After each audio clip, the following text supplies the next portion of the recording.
Today we're looking at natural one-turners and how they've come back to 2025. So when the 2020 rules were sent out, one of the changes, which was universally thought to be a positive one, was the removal of natural one-turners from the game. The main culprit, of course, was the much maligned gutter runner. Whether on Skaven or Underworld, this Movement 9 Edge 2 piece was, and is, the target of a lot of people's hate. Back before movement was capped at 9 squares, you could roll plus movement and sprint on a gutter runner, meaning you could run from the line of scrimmage and score without a single chain push needed. It wasn't only gutter runners, of course. All the movement 8 pieces could also become a one-turner from rolling 2 movement increases. They were a feel-bad problem and were virtually unstoppable. Imagine, turn 16, your opponent gives it to a gutter runner on the line of scrimmage, and they only need to roll 3 2+s to score and win the game. That's it. It felt really bad, and removing natural one-turners was a very good decision.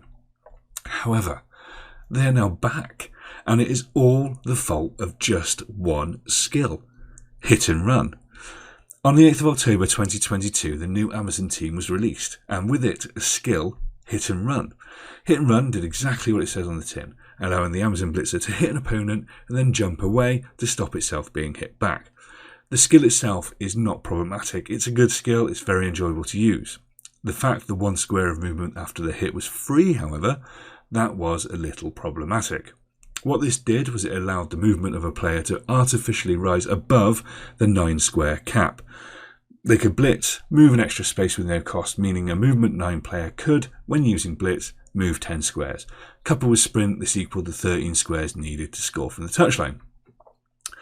As this skill was limited to Amazon blitzers, it wasn't a problem and no real alarm bells were rung. You needed to spend 50 SPP to make one. So in my opinion, if you did create this abomination, you deserved it, and fair play to you. But technically speaking, it was possible in 2020 rules. When 2025 rules dropped, hit and run got a bit of a buff. It can now be used with stab. One of the major issues with stab was always the fact that the stab would be left next to the person who was stabbing. Well, now, new and improved hit and run lets you stab your victim and jump off. That's right, you can run away at no extra cost. The other change was that it was no longer an Amazon exclusive and it was in the agility skill tree. It means gutter runners can get it.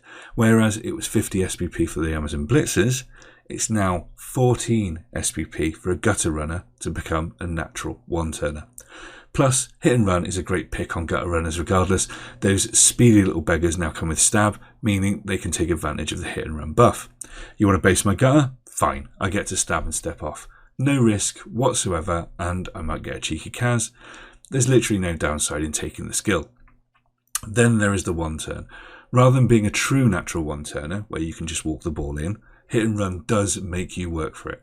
To use hit and run, it does depend on your setup of your opponent, but this is the beauty of the skill with regards to the one-turn touchdown. It makes your opponent set up to counter it. Basically because your chances, whichever way you try and do a one-turn at that point, get better.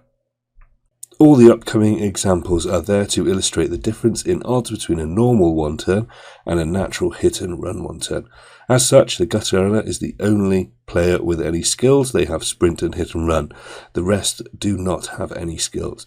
There are a lot of other factors that can affect the odds of a one-turn, such as setup or skills on either side. These are not addressed in this video. Okay, so this is a pretty standard anti-one-turn defense. Normal one turn, the ball's going to come over, land on your side of the pitch.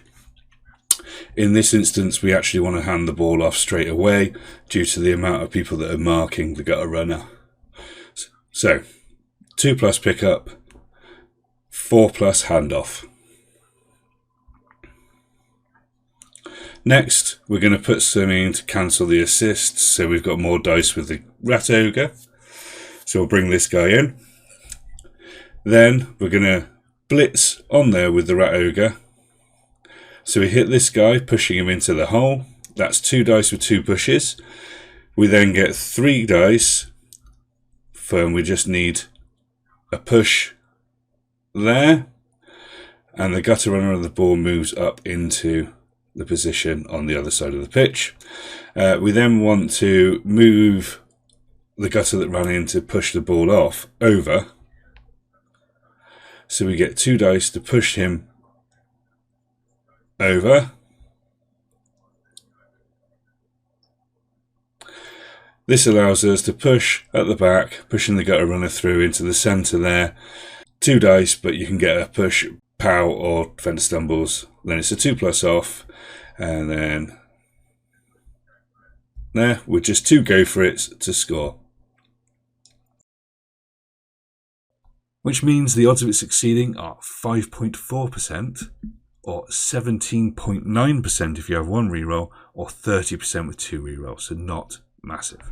So for the natural one-turner with hit and run, it's a lot better. So the ball comes over, bounces wherever. We just pick the ball up with a gutter runner, so it's a 2+ pick up. And then over for the 2+ handoff. Now we move in the assists, one cancelling out an assist, the other one to actually give us an assist so we get the 1 dice. And then it's just the blitz.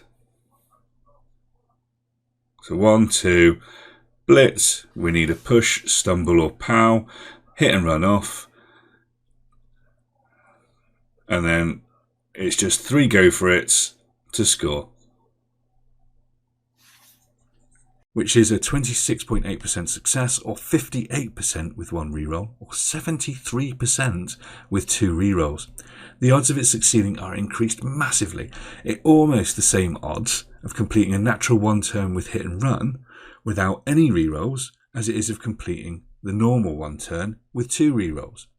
Knowing this, your opponent will have to play around that player and alter their setup. But the problem is it's very hard to stop. One way is to place players the full width of the pitch, as hit and run then can't stop off into a marked square. But if they do this, they end up with only 3 players on the line, which makes your 1 turn with chain pushes easier. So should your opponent set up at the back to stop the natural hit and run 1 turn, meaning that there's nowhere for them to step off with a hit and run, it makes it a lot easier percentage wise for the normal one. Ball comes in. We're not going to hand off just yet with this one because it's actually less dice afterwards. We'll move some assists in. Yeah, move that one in there as well. The Rat Ogre comes in with a 2 dice hit there on the first one. And then we get the second hit, which is 3 dice. Pushes over to there. And that makes the gutter runner completely free. Meaning we just have a 2+ pickup. And then a 2+ handoff. And then all we're looking for is a 4+ dodge, a 3+ dodge, a GFI plus 2+ dodge, and then a GFI again to score. Thus making it 13.2%, or 31.4% with 1 reroll, or 41.8% with 2 rerolls. If your opponent, however, is down by just 1 player, they can't actually stop you doing the hit and run natural 1 turn. So the ball will come in, as before, 2+ pickup, 2+ handoff. The difference is now that you need to use a GFI to get the assist with the blitzer.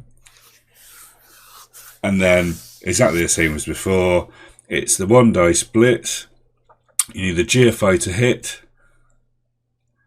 1 dice, push, stumble or pow, hit and run off, and then 2 more GFIs to score.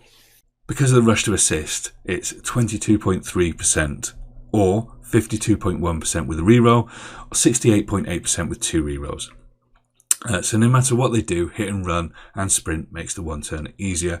And trust me, I know this from experience. I've just spent the weekend at Monkey Bowl, where I ended up scoring 10 touchdowns with my Underworld team, and 8 of those were 1 turn, natural 1 turns.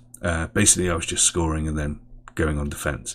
The actual person who won the most touchdowns at the event, Blood Bowl NE1 co-host Shippers, he also took a natural 1 turner, and he also scored 8 out of the, I believe, 14 touchdowns he scored to win the most touchdowns.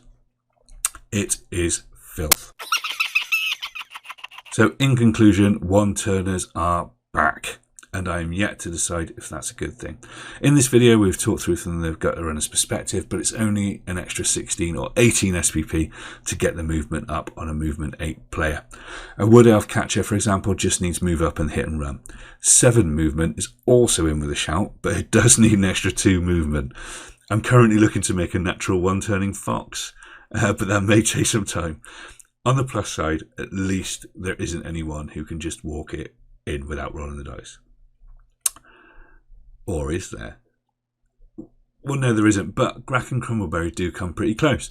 They have had a massive glow up, making them a natty tour de force, and it is all about the special skill. Basically, with them still on the line, you can pass the ball to Crumbleberry, it's picked up by Grack.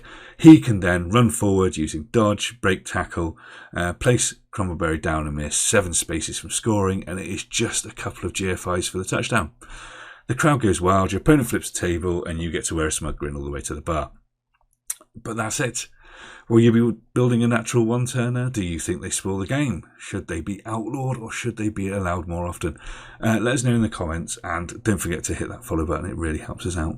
And yeah, I hope to see you at a tournament sometime soon.